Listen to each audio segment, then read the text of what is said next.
ఇప్పుడు వీళ్ళకి తర్వాత ఆలోచన వచ్చింది కమిషన్లు కొట్టాలి అన్నప్పుడు అన్ని డిపార్ట్మెంట్లకు చెప్పిండ్రు. స్కూల్ ఎడ్యుకేషన్ కమిషనర్ నువ్వేం టెండర్లు పిలవద్దు దాన్ని మాకు ఇచ్చేయి. Social welfare, BC welfare, tribal welfare అందరు కూడా మీరు ఎవ్వరు టెండర్లు పిలవద్దు, మీరు ఎవరు టెస్కోకి ఆర్డర్లు ఇవ్వద్దు, అన్ని మేమే టెండర్ పిలుస్తాం అంటే పాపం అప్పటికే, ఎందుకంటే జనరల్గా ఎప్పుడైనా డిసెంబర్ జనవరిలోనే ఆర్డర్ ఇస్తారు, జూన్లో స్కూల్ స్టార్ట్ అయ్యే వరకు బట్టలు కుట్టి రెడీగా పెట్టి ఇస్తుంటాం అన్నట్టు. ఇది గత 10 ఏళ్ళుగా బీఆర్ఎస్ ప్రభుత్వం చేస్తూ వచ్చింది.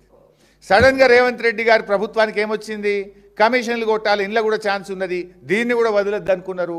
మీరు ఆర్డర్లు క్యాన్సిల్ చేయండి అంటే ఇచ్చిన ఆర్డర్ను క్యాన్సిల్ చేసి పైసలు వాపస్ ఇవ్వండి అని చెప్పి వాళ్ళు ఆ సొసైటీకి టెస్కోకు పీడీ సర్వశిక్ష అభియాన్ లెటర్ రాయడం జరిగింది. సో దీని అంతా కూడా విని చాలా డీటెయిల్గా ఉంది, కానీ కోర్టు ఫైనల్గా చెప్పింది చెప్తాను. The respondent authorities and the department shall approach the TESCO at the earliest without any delay. Needless to state that the letter dated 31/3/2026 has to be set aside and it is accordingly set aside. అంటే 31 నాడు మీరు order cancel చేసింది తప్పు, ఆ ఆర్డర్ను మేము రద్దు చేస్తున్నాము, వెంటనే టెస్కోతో మాట్లాడండి, వాళ్ళకు ఆర్డర్లు ఇవ్వండి అని చెప్పి జస్టిస్ అనిల్ కుమార్ జూకంటి గారు కూడా చేనేత కార్మికుల పక్షాన ఇచ్చిన 2వ హైకోర్టు ఆర్డర్. ఇక 3వది మీ సహచర మంత్రి కొండా సురేఖ గారు. ఆమె చేనేత బిడ్డ కాబట్టి పాపం చేనేత కార్మికుల కుటుంబాల నుంచి వచ్చింది కనుక, చేనేత కార్మికుల బాధలు తెలుసు కనుక ముఖ్యమంత్రికి రాసిన లేఖ ఇది. This is official letter written by Konda Surekha to the honourable chief minister. ఏం రాశారు? చేనేత ఉత్పత్తులకు కేంద్రీకృత టెండర్ విధానం నుంచి మినహాయించండి. చేనేత కార్మికుల జీవనోపాధి పరిరక్షణ దృష్ట్యా చేనేత ఉత్పత్తులను కేంద్రీకృత టెండర్ విధానం నుంచి మినహాయించాలని సమాఖ్య పలుమార్లు విజ్ఞప్తి చేసినప్పటికీ ఇప్పటి వరకు ఆ అంశంపై అనుకూల నిర్ణయం తీసుకోకపోవడంతో చేనేత కార్మికులందరూ ఆందోళన వ్యక్తం చేస్తూ ఉన్నారు, ధర్నాలు చేస్తూ ఉన్నారు అని కొండా సురేఖ గారు ముఖ్యమంత్రి గారికి రాశారు. రాస్తూ జీవో నంబర్ 1 ప్రకారంగా అన్ని సంక్షేమ శాఖలకు అవసరమైన బెడ్షీట్లు, కార్పెట్లు టెస్కో నుంచి మాత్రమే కొనండి అని వారు రాశారు. ఇంకా చాలా పెద్దగా ఉంది లెటర్, నేను షార్ట్ కట్ చేసి చదువుతున్నాను. పై అంశాలన్నీ సానుకూలంగా పరిశీలించి ముఖ్యంగా చేనేత ఉత్పత్తులను ఈ సెంట్రలైజ్డ్ టెండర్ నుంచి మినహాయించి తక్షణమే వీళ్ళకి ఆర్డర్లు ఇవ్వండి.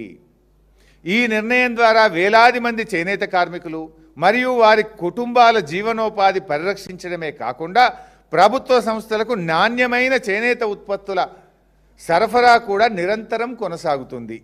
గౌరవ ముఖ్యమంత్రి వర్యులు దయాపూర్వక పరిశీలనార్థం మరియు తగిన ఆదేశాల కోసం ఈ లేఖ సమర్పించడమైనది. ఈ గౌరవ ముఖ్యమంత్రి రేవంత్ రెడ్డి గారికి దయాపూర్వక పరిశీలనార్థము అన్నది అంటే ఆ ముఖ్యమంత్రికి దయ లేదు, చేనేత కార్మికుల దయ లేదు. దయ ఎవరి మీద ఉన్నది? గుజరాత్ దళారుల మీద ఉన్నది, మఫత్లాల్ మీద దయ ఉన్నది రేవంత్ రెడ్డికి. నీ క్యాబినెట్ మంత్రి, నీ సహచర మంత్రి వేలాది మంది చేనేత కార్మికులు రోడ్డు మీద పడతారు. ఆ చేనేత కుటుంబం నుంచి వచ్చిన బిడ్డగా, రాష్ట్ర మంత్రిగా గత 10 ఏళ్ళు బీఆర్ఎస్ ప్రభుత్వం చేనేత కార్మికుల్ని కాపాడింది, నువ్వు కూడా దాన్ని కొనసాగించు, వాళ్ళ జీవితాలు రోడ్డు మీద వెయ్యకు అని చెప్పి స్వయంగా నీ రాష్ట్ర క్యాబినెట్ మంత్రి దయాపూర్వక విజ్ఞప్తి చేస్తే నువ్వేమో నిర్దయగా చేనేత కార్మికుల్ని రోడ్డు మీద పడేసినావు. ఎందుకు పడేసినావు? కమిషన్ల కోసం, జస్ట్ ఫర్ కమిషన్స్. హైకోర్టు ఒకరు కాదు, జస్టిస్ అనిల్ కుమార్ జూకంటి గారు చేనేత కార్మికులకు ఇవ్వండి, వాళ్ళ ఉపాధి రోడ్డు మీద వేయొద్దు అన్నారు. జస్టిస్ సురపల్లి నందా గారు చేనేత కార్మికుల్ని కాపాడండి, జీవో 1 అమలు చేయండి, వాళ్ళ జీవితాలు రోడ్డు మీద వేయొద్దు అని చెప్పారు. నీ క్యాబినెట్ మంత్రి, నీ సహచర మంత్రి చేనేత ముద్దుబిడ్డ కొండా సురేఖ గారు కూడా చేనేత కార్మికులను కాపాడు నీ దయా హృదయంతో అంటే నిర్దయగా చేనేత కార్మికులను నడి రోడ్డు మీద పడేసి నువ్వు నీ దయ కమిషన్లు ఇచ్చే గుజరాత్ మఫత్లాల్ల మీద నీ దయా హృదయాన్ని చూపించినవు రేవంత్ రెడ్డి. ఇది మేము మాట్లాడుతున్నది, ఇంతకంటే ఇంక ఆధారాలు ఏం కావాలి? ఇది ఇట్లా చేసిండ్రు అంటే బీసీలు, తెలంగాణ బీసీ బిడ్డలు చేనేత కార్మికుల్ని రోడ్డు మీద పడేసింది కాంగ్రెస్ ప్రభుత్వం. నాడు కేసీఆర్ గారు చేనేత బిడ్డల కోసం అన్ని రకాల బట్టలు, పోలీసులు కానీ, స్కూళ్ళు కానీ, కాలేజీలు కానీ, ఎక్కడ గవర్నమెంట్ కొన్నా కూడా వీళ్ళకే ఇవ్వాలి, వీళ్ళని కాపాడాలని కేసీఆర్ గారి హృదయం. మీరు కార్మికులు ఏడబోతేంది, నాకు కమిషన్లు వచ్చేటోడు కావాలి, నాకు మఫత్లాలే ముద్దు, చేనేత కార్మికులు వద్దు. This is the policy of the Congress and Revanth Reddy government. ఈ ఆధారాలు మేము చూపిస్తామంటే ఇవాళ మమ్మల్ని అరెస్ట్ చేసిండ్రు.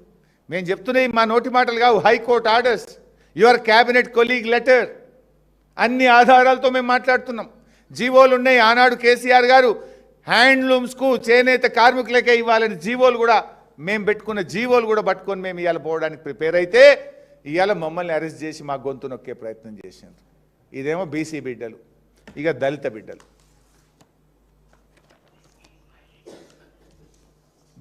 బీఆర్ఎస్ ప్రభుత్వం ఆనాడు కేసీఆర్ గారు 2022లో ఇచ్చిన జీవో ఇది, జీవో నంబర్ 110. ఏంటి జీవో? రాష్ట్రంలో మైనార్టీ గురుకులాలు, ట్రైబల్ గురుకులాలు, బీసీ గురుకులాలు, సోషల్ వెల్ఫేర్ గురుకులాలు, police department, school education, intermediate board,